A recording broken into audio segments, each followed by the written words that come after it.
Hello, and welcome to Thriving, Not Just Surviving, a series on the Family Renewed channel. I am Dr. Dawn, and I work with families to create the healthy lives of their dreams. My mission is to help you create an environment where you and your family will thrive. These educational programs are for information only, but provide you with tools to help you renew, restore, and revive your joy. And as a bonus, if you subscribe to my channel, you can be one of the first to know and receive details on how you can register for my first virtual class, The ABCs of Family Resiliency, on March 26, 2023 at 7 o'clock Eastern Standard Time. This free event will give an overview of my 6 tenets of the ABCs of Family Resiliency. So subscribe now and get notifications of my workshops and retreats designed to help you and your family stand strong against the toxic environment that's surrounding us. Now, if you joined me last week, you know this month our theme is Adolescence, Thriving, Not Just Surviving. In this theme, we are focusing on the issues that are impacting our youth. Did you know that 1 in 5 youth and young adults are struggling with a mental health condition?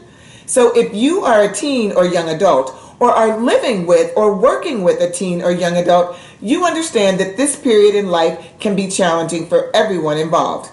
So today, we will be discussing some of the challenges our youth are facing. However, before we do it, you know how we do things. That's right, we're going to start by completing those 3 positivity prompts if you haven't already done so. Now, take out your journal and write your responses to these 3 prompts. First, one thing I like about myself is. Second, one thing good that happened this past week was. And third, one thing I'm thankful for would be. Remember, positive energy is your superpower and will help you guard against the negativity you will face today, tomorrow, and in the future. Now, this is something you and your family can do together, especially if you have teenagers and young adults. Your choices can model the skills and behaviors they need to help them face each day with positivity and confidence in a world that can be so negative and so devaluing. As a professional who has worked with children, teenagers, and adults to help them make sense of their lives, I know firsthand the pain our families and communities face. If you joined me last week, we discussed a few things about normal adolescence development. We also discussed how these mental, physical, and emotional challenges impact their relationships with friends and their families.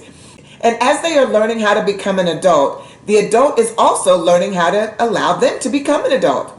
You know, this can be difficult for all of us involved. And believe me, as a parent of young adults, I know. So today I want to focus on the disruptive behaviors we often see in kids. As a parent, it can be difficult to know how to respond to these disruptive behaviors. And although they can be associated with many underlying issues, today I want to focus on attention deficit and hyperactivity disorder, or ADHD, because it is often undertreated because of misinformation and stigma, creating chaos for youth and their parents at home, in school, and in public. You know, often parents struggle with identifying and seeking treatment for the behaviors that are associated with ADHD when children are young. So as they become teenagers, the changes associated with adolescence make it even more difficult to figure out. Now, by understanding the difference, parents can be better equipped to respond in ways that help their children address the challenges associated with ADHD and other disruptive behaviors. The most common disruptive behaviors associated with ADHD are losing one's temper, arguing, deliberately annoying people, being touchy or easily annoyed, interrupting others, which can easily be confused with adolescent changes. Today, I hope to give you some insight into how to interpret those behaviors and help the youth and young adults in your life. When you see a child acting out, you must first determine what is underlying the behavior. You know, just as we discussed last week about how babies communicate through their cries to let us know what they need, children, teenagers, and young adults and adults communicate through their behaviors. So let's talk about some examples of identifying ADHD. Now, first, I want you to stop and think. Now, how many of you have ever been in a restaurant and saw a child running around and thought to yourself, I wish they could make that child sit down and be quiet? Or you thought to yourself, what is wrong with that child, or whispered to a friend, I would never let my child act like that in public. You know, many of the times we've been in these same situations ourselves, and it's our own children, and we just don't know what to do. Well, I'm here to tell you the situation can be challenging for anyone. A lot could be going on. The child could be sleepy and just needs a nap. The parent could have had a long day at work. The family could be dealing with a lot of changes or challenges. Or, they could be staying or living in a hotel room where there's no room for the child to play. Or the reality is the child could have ADHD, attention deficit hyperactivity disorder. Now, that is a disorder. It's a neurological disorder that makes it hard for a person to focus and pay attention. It also makes it hard for them to control their behaviors. Now, did you know that almost 10% of all children have ADHD? So today I want to focus on ADHD because of the huge impact on a child and their family's social, emotional, and educational development. I also wanted to make sure that you understand that when ADHD is properly diagnosed and treated, it can be a game changer for a child, their family, and their environment. So first, just like I tell my families, ADHD can look like depression and anxiety, or even as a medical condition. So first, we need to look at other issues that may cause or may be causing the disruptive behaviors, changes in their sleep or mood or focus and concentration. So many different things can play a role. So it's important to recognize the interplay between our physical and our mental health. As I've said, mental health and wellness is key to a healthy life, and getting the appropriate care can and will make a difference. Now, I remember the first child I ever treated with medication for ADHD.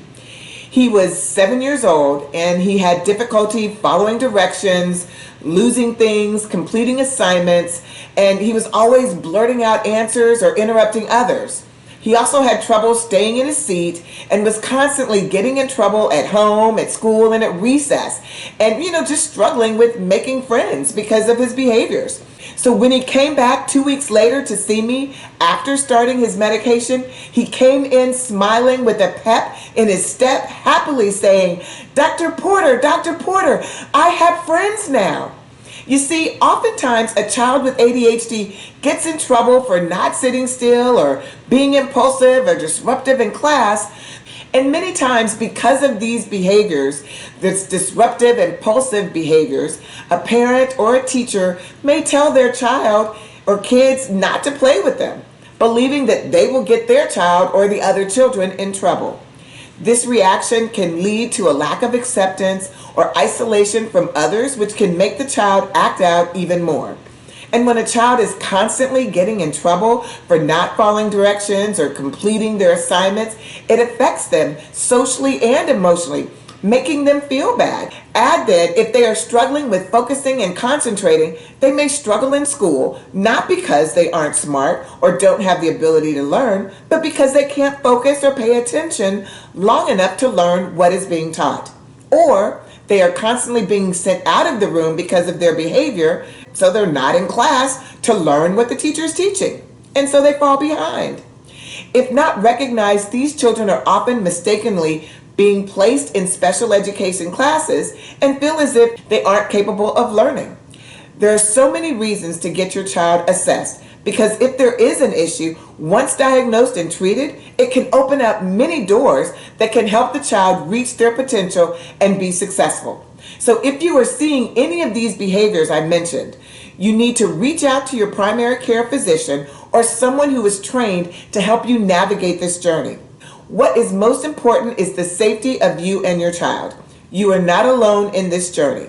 Now, if something I mentioned in today's segment resonated with you, please leave a comment below. And don't forget to like, share, and subscribe to my channel. And if you feel this content has been beneficial to your development and you would like to support our channel so we can continue to provide this quality information to others, please donate below. Lastly, I hope you will join me, Dr. Dawn, next week as we focus on depression and anxiety in teenagers. Until next Sunday, we need to change the narrative and help our adolescents thrive, not just survive. Thank you.